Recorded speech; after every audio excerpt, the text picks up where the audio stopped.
Vous avez déjà entendu parler de mandats présidentiels qui durent des années, voire des décennies.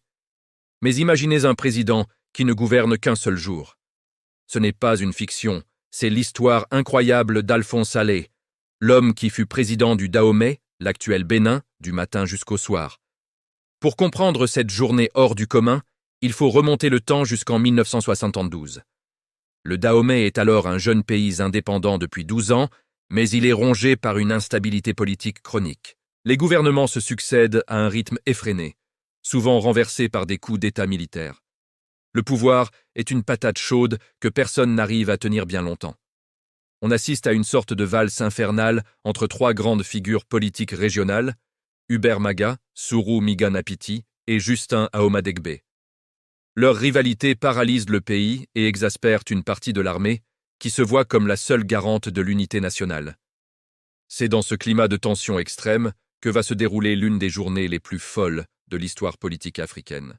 Une journée qui verra un homme monter au sommet de l'État pour en être chassé quelques heures plus tard. Accrochez-vous, on plonge dans les coulisses de ce 26 octobre 1972, une date qui a marqué le Bénin à tout jamais. Nous sommes donc le 26 octobre 1972. La nuit a été courte à Cotonou, la capitale économique. Les tractations politiques ont duré des heures. Le pays est au bord de l'implosion. Le triumvirat, ce conseil présidentiel à trois têtes censé apaiser les tensions, a lamentablement échoué. L'armée gronde, le peuple est fatigué de cette instabilité permanente. Il faut trouver une solution, et vite. C'est alors qu'un nom émerge comme un possible compromis, celui d'Alphonse Allais. Qui est cet homme? Alphonse Allais n'est pas un inconnu. C'est un officier supérieur de l'armée, respecté pour son parcours. Il a déjà été chef de l'État par le passé, de 1967 à 1968, après un autre coup d'État. Il est perçu comme un homme d'expérience, capable de rassurer à la fois les civils et les militaires. Sa nomination semble être la solution miracle pour sortir de la crise. Au petit matin, la décision est prise. Alphonse Allais est désigné chef de l'État par intérim. La nouvelle se répand comme une traînée de poudre dans les rues de Cotonou. Pour beaucoup, c'est un soulagement. On espère enfin un retour au calme. Le nouveau président ne perd pas de temps. Il prête serment, s'installe au palais présidentiel et commence à former son gouvernement. Les téléphones sonnent, les réunions s'enchaînent. Officiellement, Alphonse Allais est aux commandes. Il a le pouvoir. Mais ce qu'il ne sait pas, c'est que son destin est déjà scellé. Dans l'ombre, un autre scénario est en train de s'écrire, un scénario bien plus radical. Pendant que le président Allais prend ses marques, un autre groupe d'hommes observe la situation avec une toute autre perspective. Il s'agit d'un collectif de jeunes officiers, patriotes, idéalistes, mais surtout exaspérés.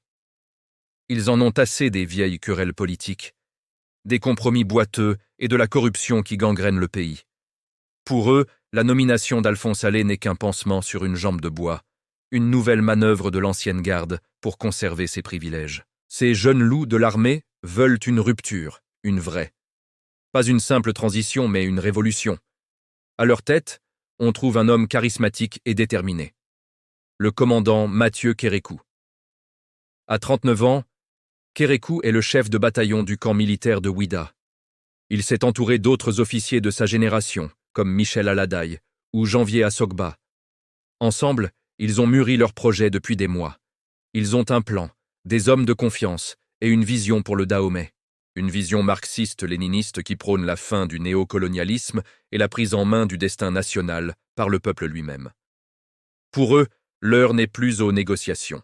L'heure est à l'action. Le coup d'État est minutieusement préparé.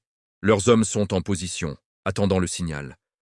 Ils savent exactement quel point stratégique prendre, comment neutraliser toute résistance. La nomination d'Alphonse Allais ne fait que précipiter leur décision. Ils ne lui laisseront pas le temps de s'installer.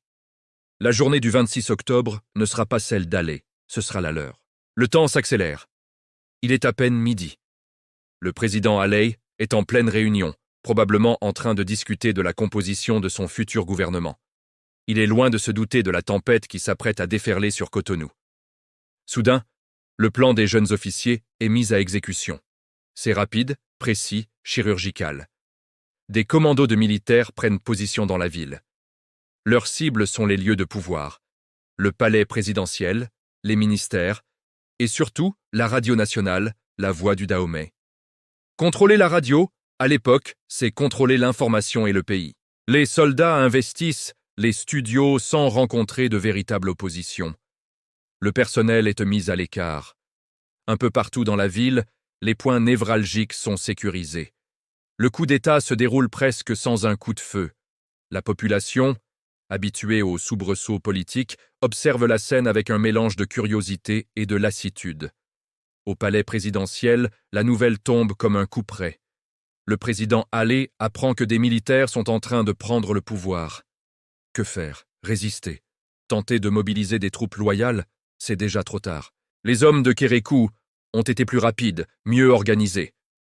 Toute résistance est vaine et risquerait de provoquer un bain de sang inutile. Alphonse Halle est un militaire. Il comprend la situation. Il est écarté du pouvoir sans même avoir eu le temps de s'y installer. Son mandat présidentiel, qui a commencé quelques heures plus tôt, vient de prendre fin brutalement. L'après-midi avance. L'incertitude plane sur Cotonou. Qui est derrière ce nouveau coup de force? Que veulent-ils?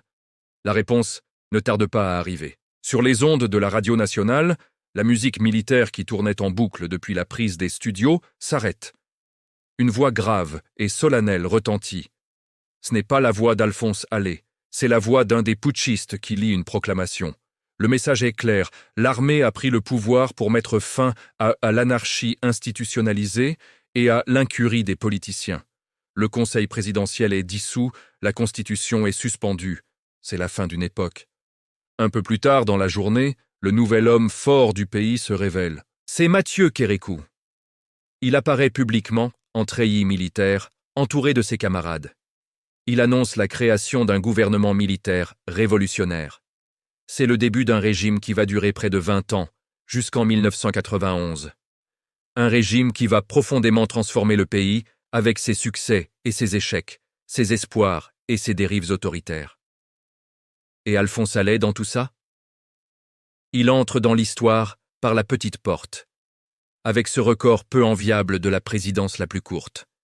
Il n'a pas gouverné une année, ni un mois, ni même une semaine. Il n'a été président que pendant quelques heures, le temps d'une matinée. Le soir du 26 octobre 1972, un nouveau chapitre commence pour le Bénin. Un chapitre écrit par Mathieu Kérékou et ses compagnons. Pour Alphonse Halle, la journée s'achève comme elle avait commencé. En tant que simple citoyen, témoin de l'histoire tumultueuse de son pays.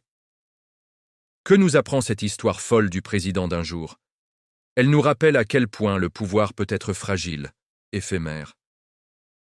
Dans le Dahomey des années 70, l'instabilité était telle que le destin d'un pays pouvait basculer en quelques heures. Cette journée du 26 octobre 1972 est le symbole d'une époque où l'armée était l'arbitre suprême de la vie politique. Un simple officier respecté comme Alphonse Halle pouvait être porté au pouvoir le matin, uniquement pour servir de fusible et être balayé l'après-midi par une nouvelle vague, plus jeune, plus radicale. L'histoire de Kérékou qui succède à Halle, c'est aussi l'histoire d'un changement de génération au sein de l'armée béninoise.